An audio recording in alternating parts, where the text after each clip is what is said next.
It's officially time for this week's Bold of the Week, and I got a special installment of the Bold of the Week for y'all to enjoy. Because this week we are covering my favorite player in Los Angeles Chargers history, old man Philip Rivers. But first, let me explain the concept of the Bold of the Week. Every other week for the entire NFL offseason, I'll be coming on as a guest on the Charger Chat podcast and doing a deep dive on a Chargers current or past player selected by all of you. The way you can suggest which player I should feature in next week's episode is hop down in the comment section below and comment which player you'd like to see featured next. I'll read all the comments, count up the votes, and the player's name who has commented the most will be featured next time. So before you forget, comment which player you want to see featured next. Keep in mind we've already covered Asante Samuel Jr. in our first installment, Cameron Dicker in our second episode 2 weeks ago, and then Lorenzo Neal in last week's episode. I posted those as standalone videos on my YouTube channel, the NFL Mike YouTube channel. I'll comment the links to those videos if you want to watch any of those.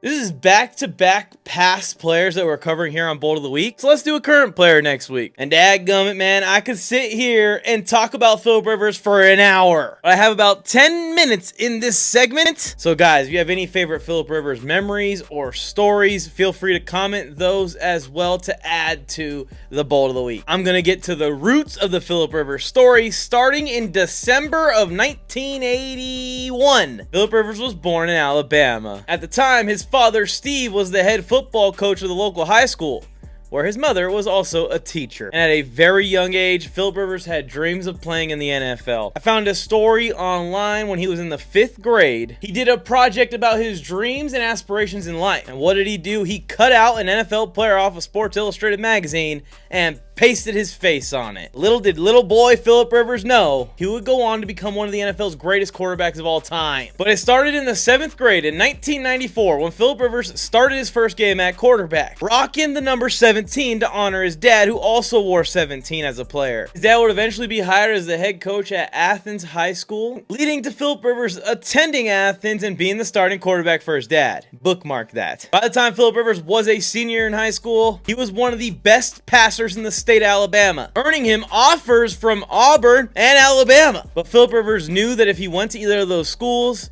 there was a high likelihood that he would be buried in the depth chart for some of the other recruits that they recruited in, 5-star recruits from across the country. So instead, Rivers decided to go and play for the NC State Wolfpack. And very quickly, that clearly became a great decision, because as a freshman, Rivers became known for his late game comeback. In 4 of the 8 games that he played as a freshman, the Wolfpack came back from down 10 in the 4th quarter, earning them a spot in the Micron PC Bowl, where they would defeat Minnesota. As a senior, Philip Rivers cemented himself as one of the best quarterbacks in the country at the time, and one of the best prospects going into the upcoming NFL draft. He threw for 34 passing touchdowns, 4,500 passing yards in 12 games. He led the ACC in passing attempts, completions, yards, and touchdowns, and led NC State to another bowl victory. Rivers would finish 7th place in the Heisman voting that year and turn his sights towards the NFL, where he was projected to be an early 1st-round pick in the 2004 NFL draft. But there was some drama because Eli Manning was actually the Chargers quarterback of choice that year. The Chargers had the 1st overall pick, and they could have picked anyone they want. But then Manning said he didn't want to be a Bolt. So what the Chargers did is they struck a deal with the New York Giants. After drafting Eli Manning, they held the man hostage and got multiple picks along with the Giants' 4th overall pick that year, Philip Rivers, in a trade. Those picks went to good use, ended up becoming Nate Kading and Chargers longtime Pro Bowler Sean Merriman a few years later. Rivers was one of 17 quarterbacks drafted that year, but the guys that will be remembered forever are Ben Roethlisberger, Eli Manning, and Philip Rivers. Honestly, one of the only quarterback draft classes that's even comparable to the 1983 NFL draft class, which featured John Elway, Dan Marino, and Jim Kelly, all Hall of Fame quarterbacks. Pretty sure Big Ben, Eli, and Phil will all go into the Hall of Fame as well. Now, despite being a top 5 pick, some of our younger Chargers fans in the audience right now may not realize that Philip Rivers had to work his way up the depth chart. He started with the Chargers as the 3rd string quarterback. behind Drew Brees and Doug Flutie. He would eventually pass Doug Flutie for the second spot and then sit behind Drew Brees for his entire rookie season until the last week, where Philip Rivers would get to play the second half of the final game of the season versus the Kansas City Chiefs. Because the Chargers had already clinched a playoff spot, clinched a home playoff game, and won the AFC West at that point with Drew Brees at quarterback. In that game, Philip Rivers would throw his first career touchdown pass in the NFL. One of hundreds of touchdown passes that will place him inside the top 7 in NFL history eventually. To then also a rookie wide receiver, Malcolm Floyd. And then Philip Rivers' second season, he had to sit behind Drew Brees for the entire year until the second half of the final game once again. Almost an exact repeat of his rookie season, except the Chargers weren't clinched to go to the playoffs that year. They had not already won the AFC West. The reason that Philip Rivers got in the game is because Drew Brees, who was on a contract year, by the way, suffered a terrible shoulder injury, one that might have led to the Chargers' decision to move on from Drew Brees and officially give the keys to the franchise to Philip Rivers. And yes, you may say Drew Brees went on to have his own Hall of Fame career in New Orleans, win a Super Bowl with the Saints, and that worked out for him. But it worked out for the Chargers also, and I'll tell you why. Because the next year, Philip Rivers would have his first full season as a starter.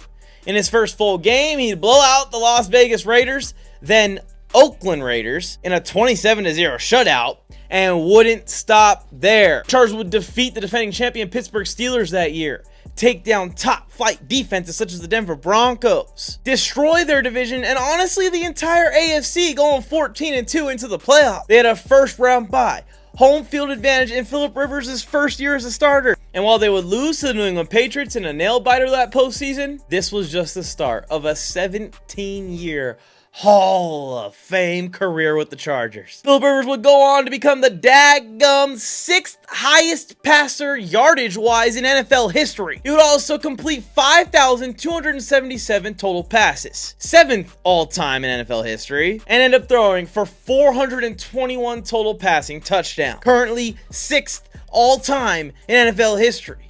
We're talking about all quarterbacks to ever play football that made it to the NFL.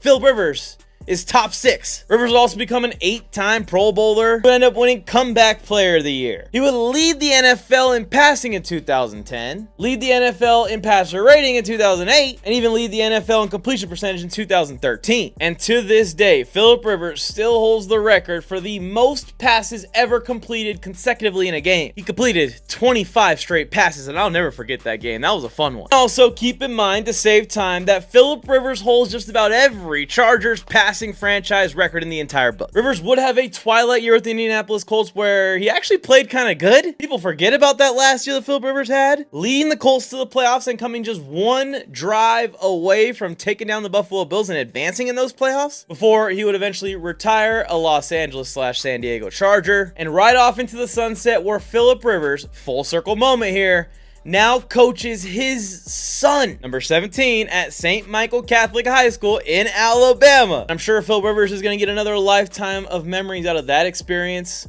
in his post-playing days now as a head coach. But what us Chargers fans will never forget, Phil, is the lifetime of memories that you provided us. Philip Rivers will always be my favorite player of all time. He made me fall in love with the sport because he played the game with pure passion. You can't fake the level of passion that Philip Rivers played this game with. And that resonated with us fans and gave us hope that in every single game, no matter what the score was, the Chargers had a chance. No matter what the Chargers' record was, the Chargers could beat anyone, any day of the week. Whether it was beating the Colts in the 2008 wild card game or playing through an AFC championship game on a torn ACL.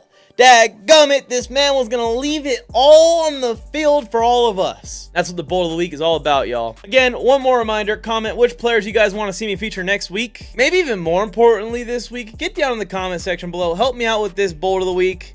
And comment some of your guys' favorite Philip Rivers fun facts, stories, memories, games. Have you guys ever met Philip Rivers in person? You guys looking for my content? Hi, I'm NFL Mike. You guys can find me at the NFL Mike on all platforms across the board, whatever your favorite social media platform is. If you guys ever see me out and about, please stop me and say hello and bolt up. Happy Father's Day, Phil.